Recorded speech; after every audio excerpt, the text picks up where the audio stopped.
जो औरत इस माहौल को चाहती है कि मैं आज़ाद फ़िज़ाओं में बाहर घूमूं, मैं अपने कपड़े मुख्तसर से मुख्तसर करती चली जाऊं, उसकी ज़माने में कोई कदर व कीमत नहीं है, कोई इज़्ज़त नहीं है। इज़्ज़त उसी की होगी जो बाहया होगी, जो बा किरदार होगी, जो बावफा होगी। अहमदु व नसल्ली अला रसूलिहिल करीम, अम्मा बाद, फ़ऊज़ु बिल्लाहि मिनश शैतानिर रजीम, बिस्मिल्लाहिर रहमानिर रहीम।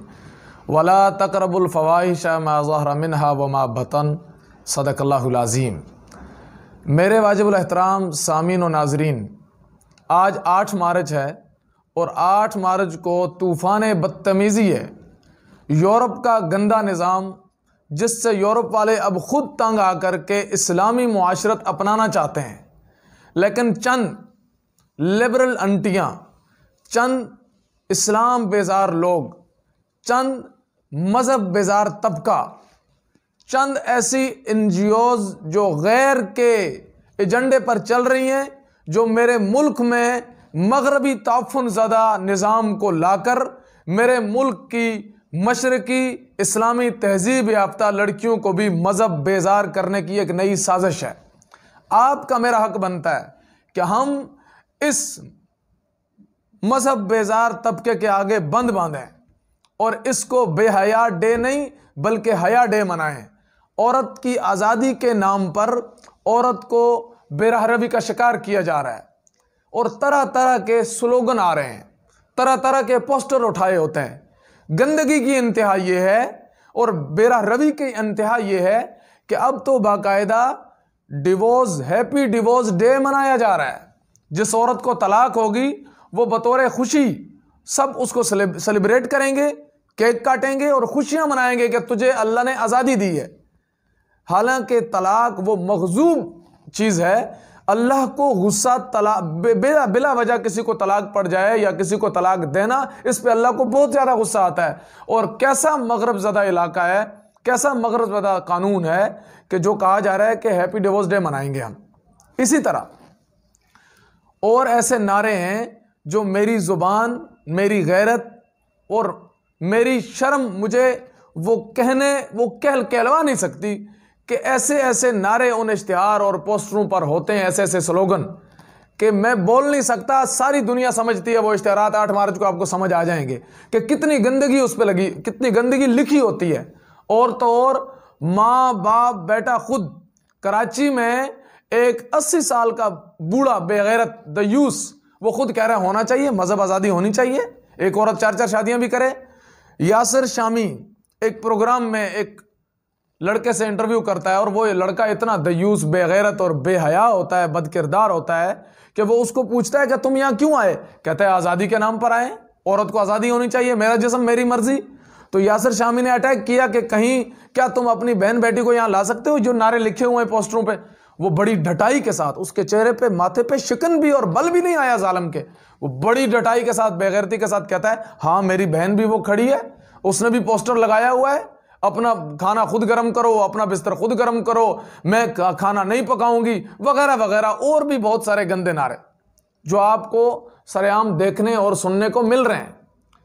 तो मेरे साथियों, आपने और मुझे इस बदतमीजी तूफान के आगे अपना बंद बांधना है, इस सैलाब को रोकना है। अगर न रोके तो हमारी आने वाली नस्लें आपको और मुझे माफ नहीं करेंगी। ये अजीब तूफान बदतमीजी, अल्लाह का कुरान कह रहा है वला तकरबुल फवाहिशा मा ज़हरा मिन्हा व मा बतन, तुम बुराई के करीब भी ना जाओ, फहाशी के करीब भी ना भटको। और आज बाकायदा ये मगरबी आंटियां लगी हुई हैं और ये औरतों को आज़ादी के नाम पर अपने खामदों का, अपने भाइयों का, अपने वालिदैन का नाफरमान बनाते चले जा रहे हैं, बनाते चले आ रहे हैं। आपका मेरा हक बनता है इन दिनों में जो लोग, जो नज़रिया, जो अकीदा रखने वाले लोग, जैसे शहीर सियालवी ने बड़ी अच्छी एक बात उठाई हुई है, शहीर सियालवी का हम साथ दें। इसी तरह डॉक्टर मुफ्ती खलीकुर रहमान है और डॉक्टर आरिफ सिद्दीकी हैं और भी बहुत सारे ऐसे लोग हैं जो इस पे काम कर रहे हैं। हमें उनको सुनना चाहिए, उनको ज़्यादा से ज़्यादा शेयर करना चाहिए ताकि हमारी नौजवान नस्ल इस तूफ़ान बदतमीज़ी से बचे।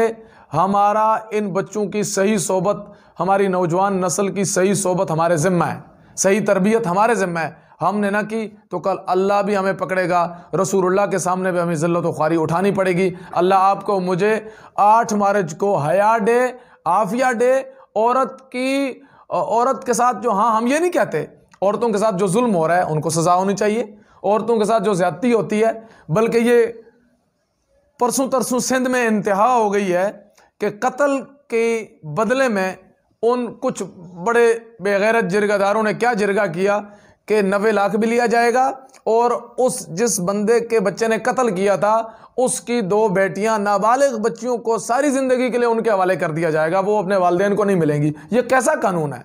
ना ये इस्लामी मुआशरा है और ना इस्लामी मुआशरे को अपनाने की कोशिश की जा रही है। तुम्हें क्यों फिक्र लगी है कि इस्लाम ने औरत को आज़ादी नहीं दी है? इस्लाम ने औरत को 4 दीवारी में ऐसी आज़ादी दी है, बुर्के और पर्दे में ऐसी आज़ादी दी है कि इस्लाम तो यह भी गवारा नहीं करता कि तेरे पाँव में लगी हुई पायल की आवाज़ भी बाहर तक जाए। इस्लाम तो यह तक नहीं कहता कि कीमती चीज़ को हमेशा संभाला जाता है। इस्लाम तो यह कहता है, शरीयत तो यह कहती है, रसूलुल्लाह ने तो यह सिखाया, रसूलुल्लाह की शरीयत ने तो यह सिखाया कि कीमती चीज़ को हमेशा हम लपेट के रखते हैं। तो औरत एक कीमती मता है, इसकी इज्जत उसी वक्त होगी जब ये पर्दे में रहेगी। मेरी बेटियों, जिंदा दरगोर इस्लाम से पहले औरतों को किया जाता था और आज तुम अपने आप को खुद जिंदा दरगोर करना चाहती हो। जब गोश्त नंगा होगा, जब गोश्त पे कपड़ा नहीं होगा तो कुत्ता तो नोचेगा, उस कुत्ते को नोचने का और उसको हिवस का और शिकार का मौका तो मिलेगा।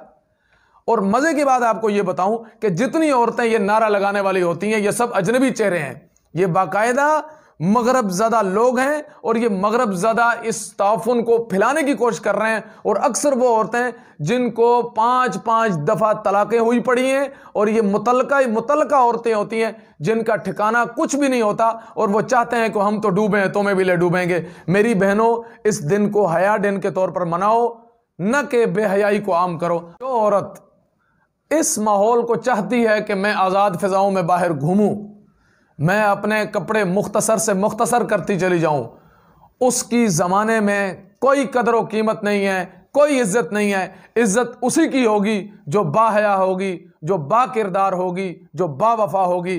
अल्लाह आपकी और मेरी माँ बहन बेटी को बाहया, बाकिरदार, बावफा मुआशरे में रहने की और मुआशरे को अपनाने की तौफीक नसीब फरमाए। व आखिर दावाना अल्हम्दुलिल्लाहि रब्बिल आलमीन।